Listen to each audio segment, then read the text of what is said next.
May luto na naman tayo. Nagbalik ng bata kawali. Lakay natin yung bawang sibuyas. Mekos.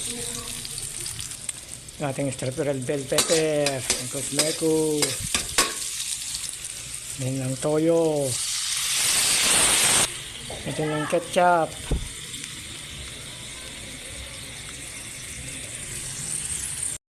Ang paminta.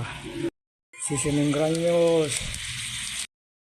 Ito yung sukal. Mekos.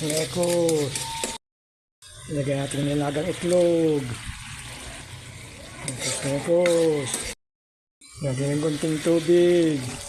Konting kumulo. Takan tayo ng kalamansi. Ito guys, ayos.